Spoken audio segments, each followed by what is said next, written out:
Hi friends, welcome to 5 Minutes Tech YouTube channel.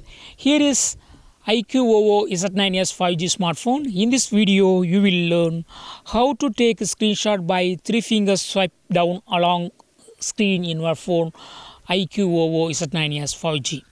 To take a screenshot, there are a lot of methods in our phone.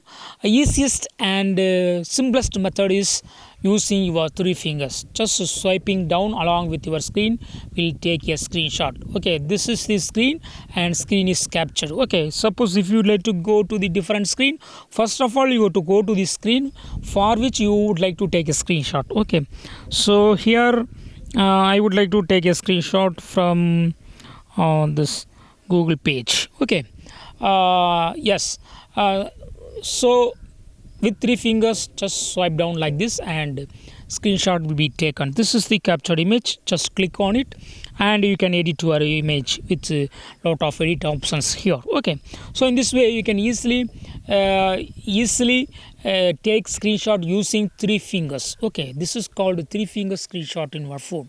That's all friends, thanks for watching, bye.